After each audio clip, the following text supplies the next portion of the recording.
स्वागत है आप सभी का चार्ट्स कॉर्नर पर। तो आइए फिर से आज हम देखते हैं गुजरात स्टेट फर्टिलाइजर्स का और हिंडाल्को इंडस्ट्रीज का आज क्या हुआ और कल क्या क्या कर सकता है एक्स्ट्रा। तो कल मैंने आपको बताया था कि लास्ट में इसने यहाँ बाइंग शो करी हुई है, थोड़ी सी इस पॉइंट पे बाइंग शो करी थी। तो मैंने बोला था कि अगर यहाँ कहीं ओपनिंग होती है आज यहीं इसी के आसपास, तो हो सकता है आज मार्केट साइडवेज की तरफ रहे, कुछ दिन के लिए साइडवेज की तरफ जाए। मार्केट आज साइडवेज तो जरूर रहा है, पर बाइंग बहुत अच्छी ऊपर देखने को मिली है, काफी ऊपर मेजर रेजिस्टेंस के पास ही बाइंग देखने को मिली है। वहां से नीचे आया, फिर ऊपर गया, फिर यहाँ पे रिजेक्शन मिला इसके प्राइस को यहाँ पे काफी सारा, फिर वहां पे भी वापस आने की कोशिश किया था, फिर से रिजेक्शन मिला है। यहाँ पे हमारा एक पिवट भी है। तो आज इसने आज कुछ खास किया नहीं है, साइडवेज मूवमेंट किया है। एक बार को मुझे लगा था कि ट्रेड मिल सकती है, जब यहाँ पे प्राइस रिजेक्शन हुआ तो इसके यहाँ पे ट्रेड मिल सकती थी। कुछ खास वैसे मिलता नहीं यहाँ पे अगर आप ट्रेड ले भी लेते प्राइसिंग बढ़ाती तो 1% तक में आपको बाहर होना पड़ता, क्योंकि इसमें दो लेवल्स बना लिए थे। एक लेवल ये बनाया था और एक लेवल आज का जो पहली कैंडल का लो था वो बनाया था। आप फिर बाद में दूसरी कैंडल का लो भी यहाँ पे ड्रॉ कर सकते थे। तो जब ऊपर गया लेकिन यहाँ पे बढ़िया रिजेक्शन हो गया, तो इस वजह से हम वहाँ पे नहीं करते। फिर नीचे आया, अच्छी थोड़ी स्टार्टिंग थोड़ा अच्छा मूवमेंट दिया, पर फिर यहाँ रिजेक्शन करके फिर बाहर हो गया इस पॉइंट के लेवल से। तो कुछ खास ट्रेड नहीं थी इसमें, साइडवेज ही था। कल क्या कर सकते हैं, कल भी हम इसको वॉच ही कर सकते हैं, क्योंकि आज की मूवमेंट से कुछ पता लगाना मुश्किल है कल क्या होगा।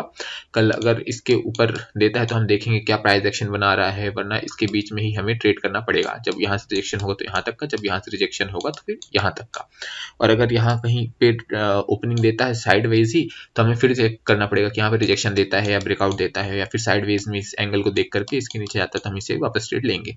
गैप डाउन खुलने की चांसेस बहुत कम है, मुझे लगता है अभी कुछ दिन ये साइडवेज ही रहेगा। साइडवेज इन द सेंस जरूरी नहीं है कि आज की तरह कोई मूवमेंट ही ना दे, हो सकता है कहीं गैप अप या गैप डाउन खुले, क्लोजिंग उसी ओपनिंग प्राइस के आसपास ही आ जाए। तो आइए चलिए अब देखते हैं हिंडाल्को इंडस्ट्रीज में आज क्या हुआ और क्या हो सकता है। आइए देखते हैं अब हिंडाल्को इंडस्ट्रीज को। हिंडाल्को इंडस्ट्रीज में आज ओपनिंग तो वहीं पे ज़्यादा कुछ खास गैप डाउन नहीं हुई थी, वहीं पे हुई थी, लेकिन उसके बाद वो एक बार में गिरा है। तो यहाँ रेजिस्टेंस में आके रिजेक्ट हुआ है प्राइस थोड़ा सा, तो हमें इस जोन में फिर वेट करने की जरूरत थी। यहाँ पे साफ साफ आपको यहाँ रिजेक्शन देखने के लिए मिला है, फिर रेड कैंडल तुरंत ग्रीन कैंडल बन गई, तो मतलब यहाँ पे प्राइस एक्शन मिल रहा था। मतलब कि सीधी सी बात है कि यहाँ पे जो सेलर्स है वो नहीं आ पा रहे थे अच्छे तरीके से, यहाँ पे बायर्स एक्टिव थे। तो अब यहाँ पे आपका यहाँ से नीचे आया, फिर ऊपर गया। ऊपर मैंने आपको बताया कि जब पिवट क्रॉस करता है तो उसकी जो नेक्स्ट कैंडल है वो उसके ऊपर जानी चाहिए।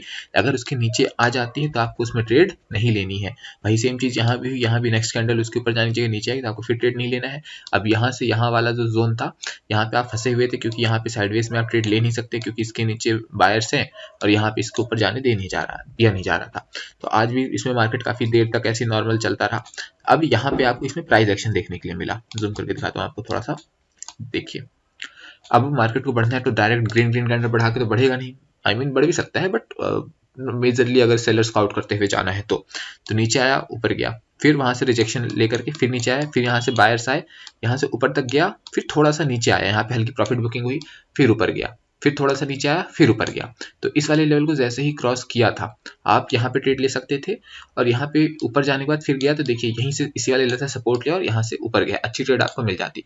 और जब इस लेवल को क्रॉस किया था तो आप फिर से यहाँ पे वेट कर सकते थे। यहाँ से ऊपर नीचे आया, आपका ट्रेलिंग स्टॉप लॉस यहाँ हो सकता था, टच भी हो जाता, कई लोगों का टच हुआ होगा। जो लोग ट्रेलिंग स्टॉप लॉस के साथ ट्रेड करते हैं, मैं तो सजेस्ट करता हूँ ट्रेलिंग स्टॉप लॉस यूज होना चाहिए। बट अगर आपने नहीं यूज किया तो यहाँ से फिर आपको बहुत ही अच्छी रिवर्स कैंडल देखने के लिए मिली थी। और अगर आप यूज करते भी हैं तो भी यहाँ नीचे आते वक्त आपको ट्रेलिंग स्टॉप लॉस लगे। ट्रेलिंग स्टॉप लॉस आपको प्रॉफिट बचाने में मदद करता है, आपको फिर ज्यादा मदद देता है। जब आप सीरीज में लगातार प्रॉफिट बनाते जाते हैं तो आपको और अच्छा कॉन्फिडेंस आता जाता है। तो अगर आपका लग भी गया ट्रेलिंग स्टॉप लॉस तो कोई दिक्कत नहीं। जब आपने देखा कि ये वाला सपोर्ट पॉइंट है, ये डे का हाई था यहाँ पे, मतलब आई मीन ओपनिंग यहाँ पे इसने फिर से ग्रीन कैंडल बनाई। नेक्स्ट कैंडल जैसे ही इस वाले को कैंडल को ऊपर जाती है, फिर से इसमें अच्छी पोजीशन बाइंग की बना सकते थे, इसमें कोई दिक्कत की बात नहीं थी। तो ये था हिंडाल्को में आज का। अभी देखते हैं कि और कल क्या कर सकता है। हिंडाल्को की अगर बात करें तो मुझे जहां तक लगता है इसमें मुझे बाइंग पोटेंशियल दिख रहा है, पर बायर्स उस तरह से आ नहीं रहे हैं।